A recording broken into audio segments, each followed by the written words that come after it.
Vamos nosotros a compartir un tema hoy que le pido al Señor que abra sus oídos espirituales para que puedan entender el mensaje que hoy queremos nosotros transmitir de parte del Señor para la iglesia.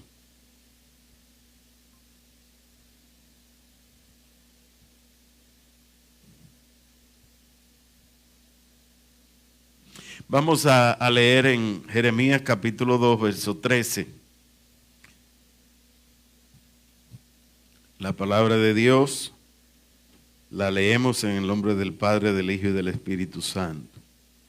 Porque dos males ha hecho mi pueblo, me dejaron a mí fuente de agua viva y cavaron para sí cisternas rotas que no retienen agua. Lo vuelvo otra vez a leer.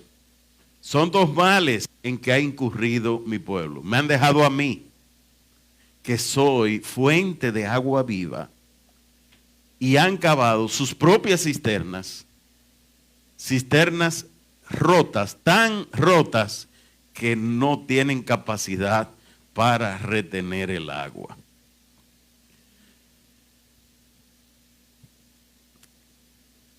Esto describe lo que está ocurriendo en nuestra nación, en República Dominicana.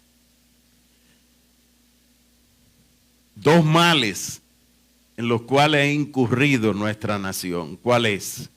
El primero es que se ha olvidado de Dios, el dador de la vida, la fuente de vida, el agua de vida. Nos hemos olvidado de Él. ¿Y qué hemos hecho? Ir detrás de nuestros propios gustos, nuestras propias agendas, nuestros propios deseos, y hemos cavado para sí cisternas rotas, tan agrietadas que son incapaces de retener el agua. Aquí el agua es el símbolo del Espíritu Santo. Y es la presencia de Dios habitando en nosotros. Y qué bueno que este mensaje el Señor lo trae en este día para todos nosotros, porque es una reflexión para que nos hagamos la pregunta: ¿hacia dónde voy en la vida? ¿Qué estoy haciendo? ¿Lo que estoy haciendo le agrada a Dios? ¿Cuál es el legado que le voy a dejar a las generaciones venideras? Y si eres parte de esta generación, ¿estoy dejándome llevar de la corriente propia de este tiempo o estoy asumiendo responsablemente un compromiso fundamentado en valores, en la búsqueda de Dios?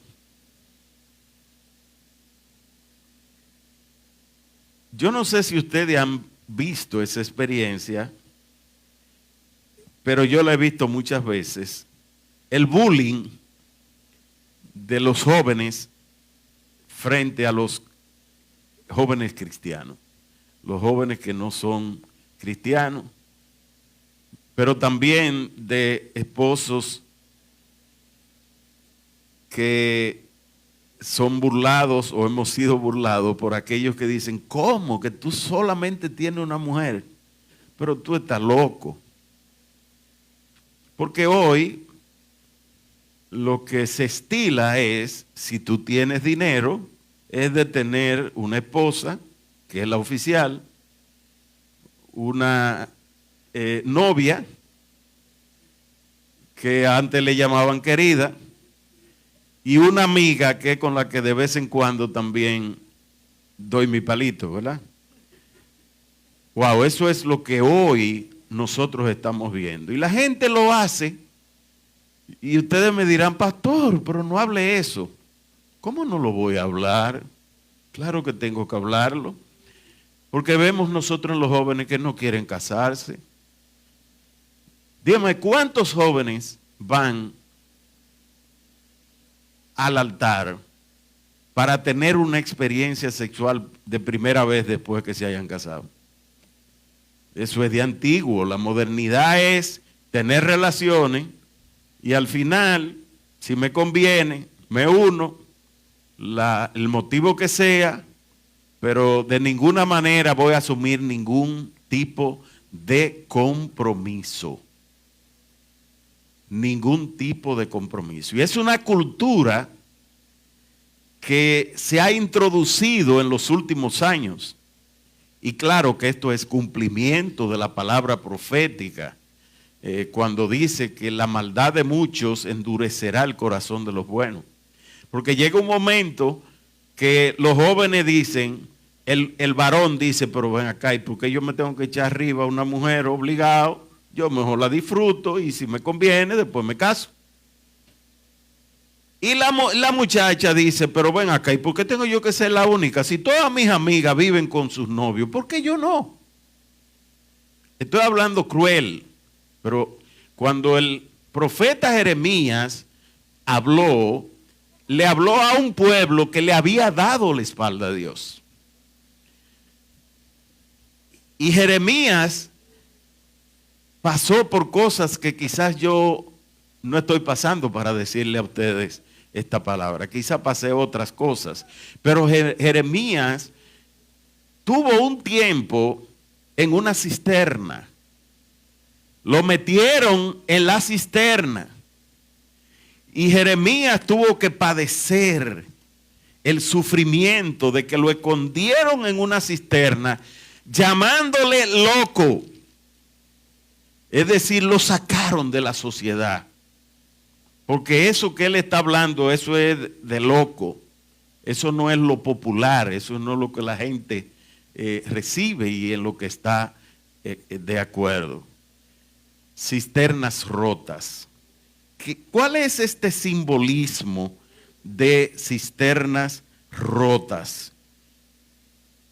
Cuando estamos hablando de cisterna, ¿para qué sirve una cisterna? Para acumular agua. Nosotros teníamos ahí la piscina del bautismo y el agua no se escapaba. ¿Por qué no se escapaba? Porque los huecos que tenía para desagüe estaban tapados. Tenía uno arriba, uno en el medio y uno abajo. Los tres estaban tapados. No había huecos. Entonces el agua se llevó hasta lo que se pudo, al máximo, y el agua no se escapaba por el motivo de que estaba tapado el depósito completo. ¿Qué ocurre cuando nosotros le abrimos grietas? Si la grieta se abre cerca de la base, ¿qué ocurre? Se va yendo a una mayor presión y sale más rápido. ¿Qué ocurre si la grieta es por la mitad? Que el agua va a ir bajando y cuando llegue a la mitad, hasta ahí llegó. Porque el tapón que está abajo no le permite salir. Y si la grieta está arriba, solamente va a permitir que un poquito del agua salga. Y cuando vi esa experiencia ayer, el Señor trató conmigo y me dijo, así está mi pueblo. Mi pueblo fue poquito a poco abriendo grietas. Primero le abrió grieta a dejar que protesten minorías. Y no hay problema porque hay que darle el derecho. Pero esas minorías querían obligar a la mayoría a que pensara como ellos. Y después que esa minoría ya tenía su espacio, el agua, le abrimos otra grieta social. Y es donde comenzamos a ver el matrimonio como algo relativo. El matrimonio es de antiguos. Para ser progres o para tener una mentalidad progresista, para estar conectado con estos tiempos, tenemos que cambiar esos conceptos antiguos por conceptos modernos. ¿Cuáles son los conceptos antiguos? Que el matrimonio es de un hombre con una mujer. Eso es antiguo. Eso es propio de gente retrógrada, anticuada.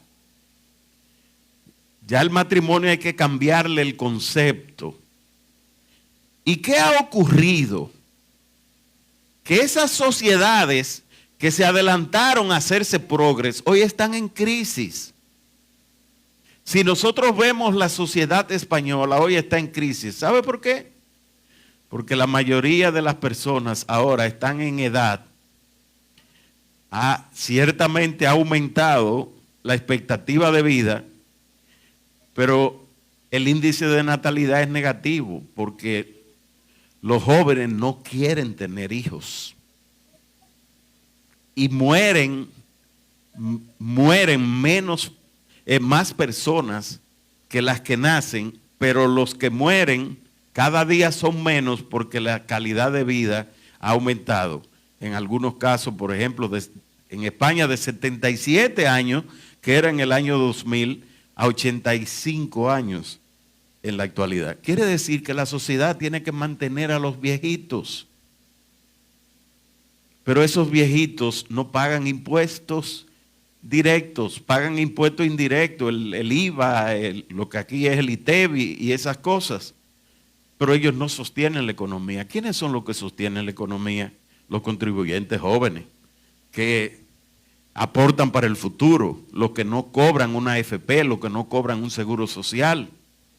Y le estoy poniendo a ustedes el ejemplo más de abajo, porque nosotros le abrimos a la cisterna, le abrimos la grieta en el fundamento que se llama la familia.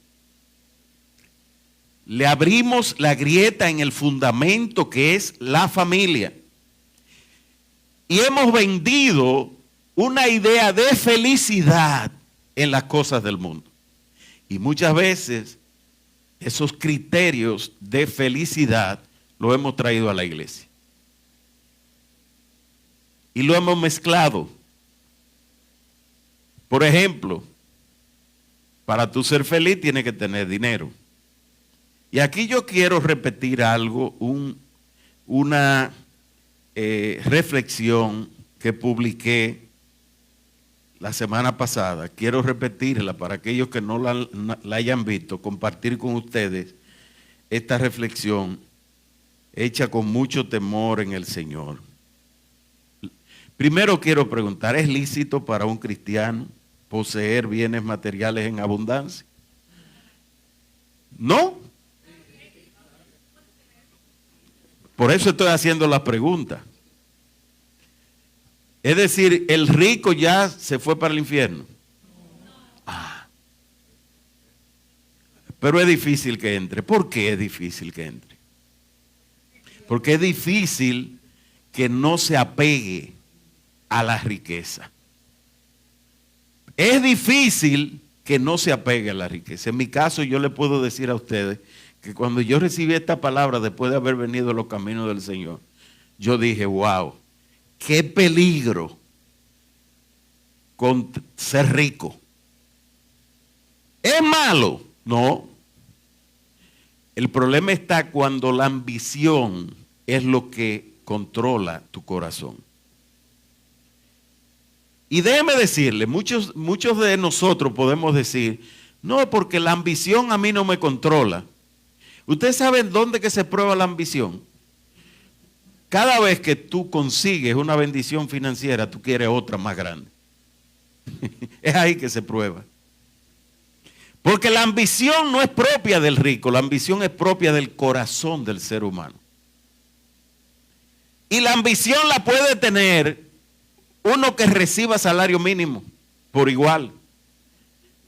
Le regalaron una ropa y comienza a querer, a codiciar la ropa que otros usan. Pueden ver una figura muy bonita y de una vez quieren hacer una cita para hacerse ajustes en el cuerpo. ven un vehículo de alta gama y yo lo quiero. Y algunos se preguntan, ¿pero qué de malo tiene tener un vehículo de lujo? No tiene nada de malo. Ahora, cuando tú sales, tú no haces alarde de tu ostentación. Tú lo compraste sin tener en tu corazón el lujo como tu prioridad. Pero quisiera hablarle con fundamento bíblico, ¿eh? Para que no digan, bueno, pero el pastor dijo que mejor es ser rico. O el pastor dijo que es mejor ser pobre. No es ni bueno ni malo. Todo depende de con cómo está tu corazón. Con el propósito de para qué tú haces lo que haces. Por ejemplo, cuando no era yo cristiano, ¿para qué yo hacía negocio? Para tener dinero. Cuando le hacía pregunta a los ingenieros que trabajaban conmigo, ¿cuál es el propósito de esta empresa? La respuesta de los ingenieros era producir piezas de calidad. Le preguntaba a los supervisores y los supervisores decían, el propósito de esto es dar empleo. Pero el propósito mío era hacer dinero.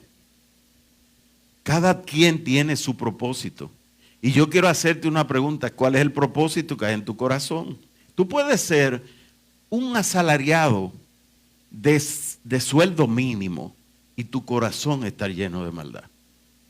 Tampoco vamos a justificar que el hecho de que porque tú seas millonario, tu corazón es malo. O porque tú seas pobre, tu corazón es bueno. Muchos hablan de la riqueza y la pobreza de Jesús. Y se hacen la pregunta. Los teólogos de la prosperidad dicen que Jesús era rico porque él pagaba todos sus impuestos. Y los impuestos del Imperio Romano eran tan altos que para poder estar al día, y Jesús estaba al día, había que generar dinero. En el momento en que él no estaba al día, fueron donde Jesús y le preguntaron, maestro, ahí están los cobradores de impuestos y no hay fondo aquí, ¿qué vamos a hacer? Y Jesús le dijo a Pedro, mira, lance el anzuelo, que un pez que tú vas a pescar, ahí tú vas a encontrar 2 dracmas, una dracma era el salario de un año, y con eso paga los impuestos que nosotros tenemos que pagar. Jesús dijo, dad a César y a Dios. Todos nosotros no sabemos eso.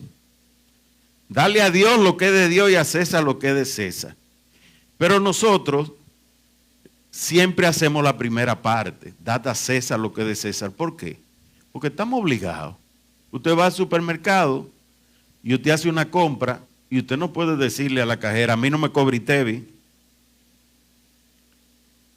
Dad a César lo que es de César. Donde quiera que usted va, usted tiene que pagar sus impuestos. Dad a Dios lo que es de Dios. Espérese. Estamos en las redes y en las redes hay muchos que dicen que el diezmo hoy no es obligatorio. Pregunto, ¿es obligatorio el diezmo? ¿Es obligatorio el diezmo?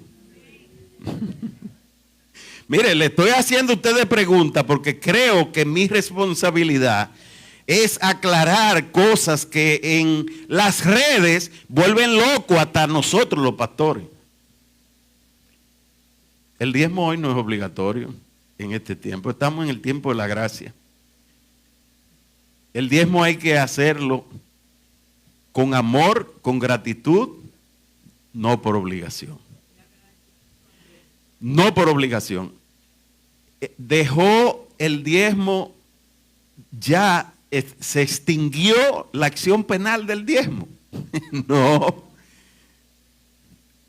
Póngame en Mateo 23, 23. Nos estamos metiendo en un tema para que nosotros podamos entender que aún en la iglesia nosotros le hemos dado la espalda a Dios. Entender que nosotros tenemos que tener como prioridad al Dios de nuestra salvación y no dejarnos llevar de la corriente de este mundo. ¿Qué dice Mateo 23, 23? Dice, Ay de ustedes, escribas y fariseos hipócritas. Ok. ¿Por qué ellos eran hipócritas? Dice, porque pagan el diezmo de la menta, del eneldo y del comino. Es decir, ustedes pagan lo que corresponde en base a las cosechas que ustedes hacen. Y sin embargo, olvidan lo más importante de la ley, que es la justicia, la misericordia y la fe. Es necesario que hagan esto, punto. Es así que dice ahí. Entonces, muchos predicadores hoy en las redes traen confusión. Yo me he tenido que pasar con algunos miembros, incluso de esta iglesia, hasta 15 y 20 minutos para explicar estas cosas. Porque usted comienza a encontrar tantas opiniones que lo que traen es confusión a nosotros mismos. Hasta la misma doctrina que uno ha concebido, uno se ve tan valiente. Ahí no dice, es necesario que hagan esto, punto. Ahí dice, es necesario que hagan esto, coma, pero sin dejar de hacer. ¿Y qué es lo que no se puede dejar de hacer? El diezmar. El diezmar. Y déjeme decirle, yo no me quiero traer esa revelación de la palabra a mi persona solamente. Pero esta respuesta la tuve yo del Señor cuando en un momento de mi vida de fe le pregunté al Señor, Señor, ¿y es verdad que hoy hay que diezmar? Porque eso no es lo que yo he aprendido. Tú agarras y si tienes una monedita de 25 pesos en los bolsillos, pues tú la llevas y ya tú cumpliste y Dios se va a poner contento con cualquier cosa que tú le des porque Dios lo que ve es el corazón. Esa es la excusa que nosotros nos ponemos. Y entonces le pregunté al Señor, Señor, ¿es correcto que se diezme en este tiempo? Y le voy a decir, de las pocas veces que he escuchado la voz del Señor tan clara, en voz audible, que me dijo Mateo 23:23. Y yo voy a la Biblia buscando, a ver, para que me dé respuesta del diezmo. Lo voy a subir para que predique juntamente conmigo. Buscando una respuesta. Y cuando veo que dice, mire, porque pagan el diezmo de la menta y lo más importante, ustedes lo ven, digo, wow, ve, no hay que diezmar hoy porque es el corazón lo que hay que tener. Pero sigo leyendo. Y cuando sigo leyendo y dice, es necesario que hagan esto, pero sin dejar de hacer lo otro. Wow, se me cayeron los ánimos. Yo dije, ay Dios mío, hay que diezmar. Hoy hay que diezmar.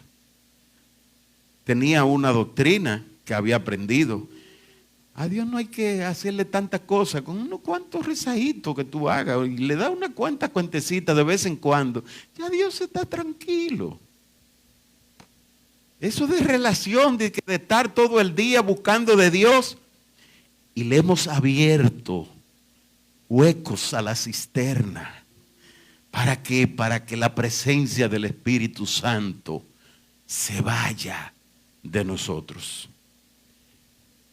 ¿Cuántos dicen amén? El pueblo le ha dado la espalda. Y traje este tema porque comencé con la pregunta ilícito, lo del dinero.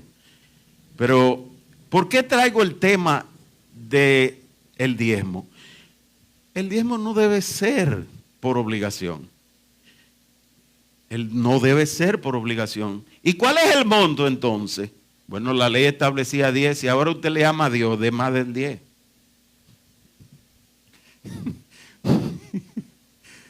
¿Entendimos? De más del 10. Si usted puede dar el 20, del 20. Si usted puede dar el 25, del 25. Porque al final de lo que usted se gana le tiene que pagar el 27, el 28 al Estado. si tiene una empresa. Y si gana mucho, ahora le subieron la tabla. Pero hablemos de otras cosas, hablemos de lo que es el lujo. Y le hablo primero del dinero, no porque ande buscando dádiva de nadie, sino porque la Biblia dice que amor al dinero es la raíz de todos los males.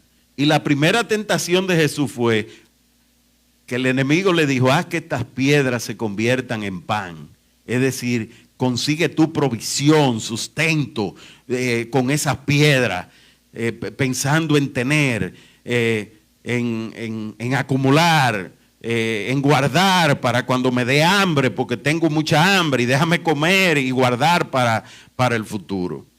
Y el Señor nos dio a nosotros una enseñanza grande, grande. Después de Él haber explicado todo lo que es las características del carácter del cristiano en el Sermón del Monte, cuando dijo, bienaventurados los pobres de espíritu, porque de ellos es el reino de los cielos. Ahí estaba hablando de ser humildes. Lo primero es la humildad. Nadie puede conocer a Dios si no se humilla primero. Segundo dijo, bienaventurados los mansos, porque heredarán la tierra. Eso significa que hay que vivir la vida conforme, después que uno ha recibido al Señor, de que todo lo que le pase a uno es para bien. Que no hay que quejarse, que Dios tiene el control. Bienaventurados los pacificadores, porque ellos recibirán la recompensa de los que quieren. Bienaventurados los que tienen hambre y sed de justicia, porque serán saciados. Ahí está todo lo que es el carácter del cristiano. Es decir, una persona de paz, no violenta, no una persona conflictiva, no una persona que trae contienda. Una persona que siempre ame la justicia, que no sea mentiroso, que sea humilde, no tenga soberbia, sea manso, es decir, capaz de soportar los procesos, las pruebas y pasar como aprobado. Todas esas cosas son parte del carácter. Y fue lo que el Señor nos enseñó en Mateo capítulo 5, cuando enseñó también la forma de orar y nos dio la guía del Padre Nuestro. Pero después de eso Él dijo, mire, vivan la vida sin ansiedad, sin preocupación. Vivan la vida sin las cosas que el mundo ofrece. Miren que hasta los pajaritos reciben su alimento. Ellos no tienen nada preparado. Sin embargo, el Padre que está en los cielos los alimenta. Miren las flores, los lirios del campo, la belleza que tienen. Y ellos no la pidieron ni la buscaron. Sin embargo, mi Padre, mire cómo los prepara.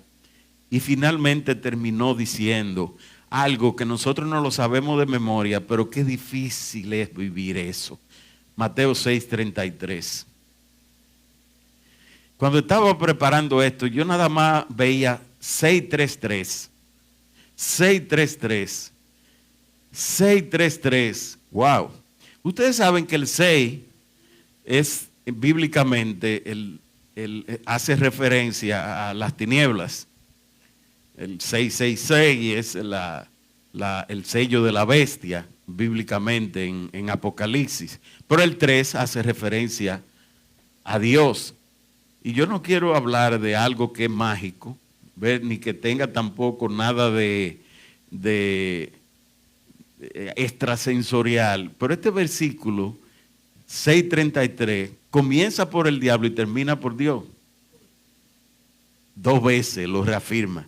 Por lo tanto, yo quiero que lo lean conmigo. Busquen primeramente el reino de Dios y su justicia, y todas estas cosas les serán añadidas. ¿Cuáles son las cosas que nos van a ser a nosotros añadidas? ¿Está mal que yo venga bien vestido a la iglesia? ¿Está mal que yo venga en un buen vehículo? ¿Está mal de que ustedes busquen comodidad en su vida? Y entonces, ¿qué es lo que está mal? Si nada de eso está mal. Vamos a explicarle. Vamos a explicarle. Vamos a volver de nuevo. Vamos a volver de nuevo a al texto que hablamos, que había publicado, cuando le hice la pregunta, ¿es lícito para un cristiano poseer bienes materiales en abundancia? ¿Qué respuesta dan ustedes? No me sigan diciendo que no, porque me están diciendo que vamos a mudarnos de aquí para un barrio. Nosotros hemos entendido que ser cristiano es obligatoriamente ser pobre.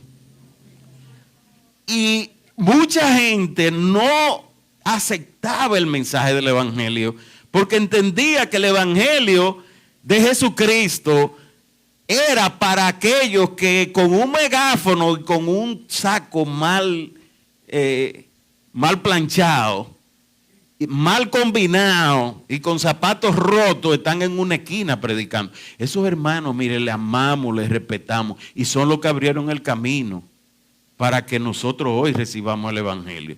Ahora nosotros no tenemos que aceptar, no tenemos que aceptar lo que no es conforme al Evangelio. Eso externo no es lo que define el cielo. Lo que define el cielo está aquí en el corazón. Ahora, sabiendo que es difícil el que posea bienes materiales que no le ponga el corazón, y por eso el camino del cielo está difícil. ¿Para qué trabaja toda persona? Para generar. Entonces usted fue a la universidad y ahora todo lo que usted hizo fue un error, porque usted fue a la universidad para ejercer una profesión, vivir de eso. Entonces fue un error desde el punto de vista cristiano. No fue un error. Pero vamos a explicarle esto de manera bíblica. Fíjese que aún yo estoy explicando tan claro aquí y todavía la confusión todavía se queda en la mente. Esa confusión, por eso quiero seguir insistiendo en este tipo de cosas, porque ese es el tema que está ahora en las redes.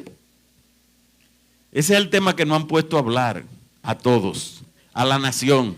Nos sacaron los temas que habían en agenda, nos los sacaron. Y nos han puesto el tema que ellos han querido con su agenda oculta. Pero vamos a ver qué es lo que nos dice la Biblia con respecto a las riquezas. Vamos a ir a Primera de Timoteo 6, 17 y 18. Dice: a los ricos de este siglo, mándales que no sean. Mire dónde que está el problema. Es cuando usted tiene riqueza para avergonzar a los otros. Es cuando usted se cree más grande, que porque usted tiene dinero, usted hay que darle los primeros puestos. Es cuando usted cree que con el dinero usted puede comprar las influencias, comprar cosas que si no es con dinero usted no puede adquirir. Y usted usa el dinero como una fuente de ganancias deshonestas. A los ricos de este siglo, mándales que no sean altivos, ni pongan su esperanza en las riquezas, las cuales son inciertas, sino en el Dios vivo. El Dios vivo que nos manda a nosotros a vivir arrancados, que nos da todas las cosas en abundancia. Nos la da en abundancia, pero no, cuidado, no me traiga ese carro. Nos da todas las cosas en abundancia, ¿para qué? Vamos a leer esto de nuevo otra vez. A los ricos de este siglo, mándales que, diga, no sean altivos, ni pongan su esperanza en las riquezas, las cuales son inciertas, sino en el Dios vivo que nos da todas las cosas. ¿Cómo es? Nos da todas las cosas en chirirín, en abundancia. ¿Para qué?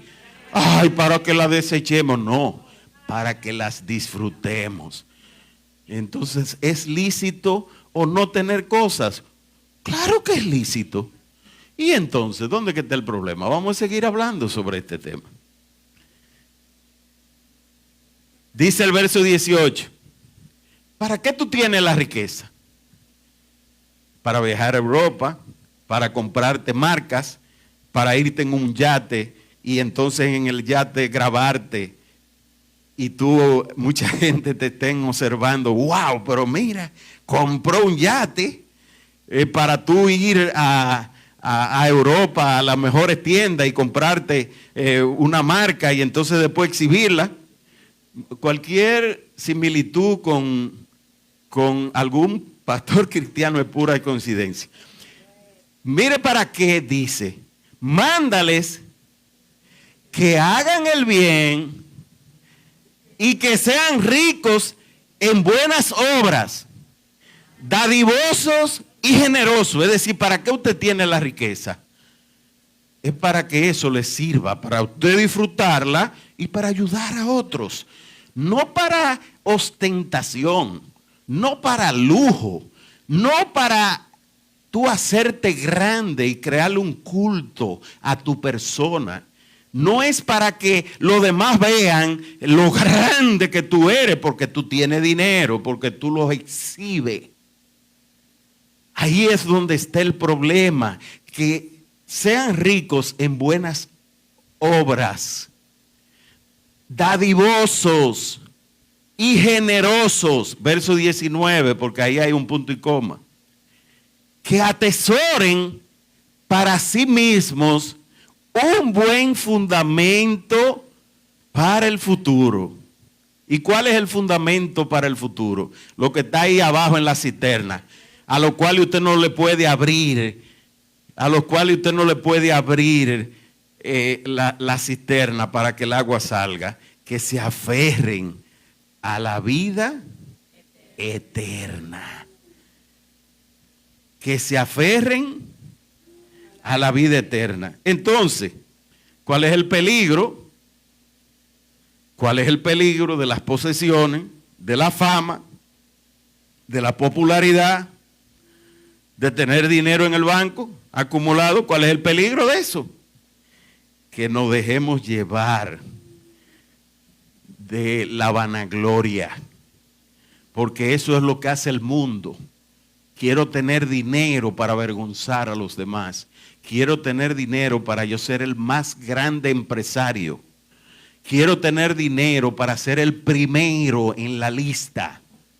Quiero tener dinero para que me reconozcan y me aprueben. Y dice luego,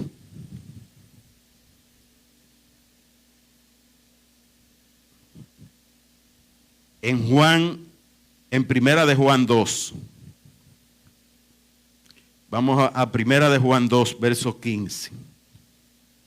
Le he estado predicando sobre esto antes de que las redes comenzaran a bombear. Este versículo hace ya un par de meses que lo hemos estado insistiendo con ustedes. Aparte de que alguien aquí en la iglesia lo repite mucho cuando ora. No sé si usted lo conoce. No amen el mundo ni las cosas que están en el mundo. Si alguno ama al mundo, el amor del Padre no está en él. Ok, ¿qué es lo que es el mundo? ¿Qué es lo que es el mundo?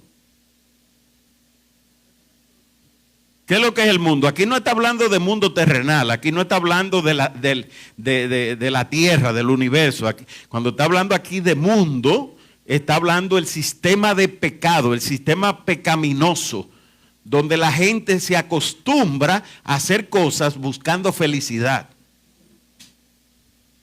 ¿En qué busca la gente felicidad? ¿En el sexo? ¿En el dinero? ¿En el alcohol? ¿En las adicciones? ¿En el poder? Entonces no amen eso. Esa es la brecha, por eso abrimos la cisterna y entonces operamos como cisternas rotas y por eso nos atacan como cristianos. Y tienen razón. Y tienen razón, porque si nosotros en lugar de dar testimonio de verdadero cristiano nos ocupamos de exhibir bienes, de exhibir grandeza, estamos amando el mundo, lo que el mundo busca, No estamos detrás de la vida eterna. Ni las cosas que están en el mundo podemos amarla, porque si alguno ama al mundo, este es el mensaje en el día de hoy, el amor del Padre. En el día del Padre, nosotros tenemos que, los papás, nuestra reflexión tiene que ser yo no puedo amar el mundo, ni lo que el mundo ama. ¿Y dónde es que está el peligro? Le voy a decir en dónde. En que nos dejemos llevar de la vanagloria, en que lleguemos a los extremos de buscar mala aprobación de los hombres que la de Dios, en que sustituyamos a Dios por el deseo desmedido de hacer dinero, que la Biblia dice que es codicia y que la codicia es idolatría en Colosenses 3, que nos ocupemos de manera desmedida en buscar reconocimiento, lujo, ostentación, que en lugar de poner la mirada en las cosas de arriba, nos hagamos esclavos de la exhibición, de la ostentación, del lujo, de la vanagloria, teniendo amistad con las cosas propias del mundo. Y el verso 16,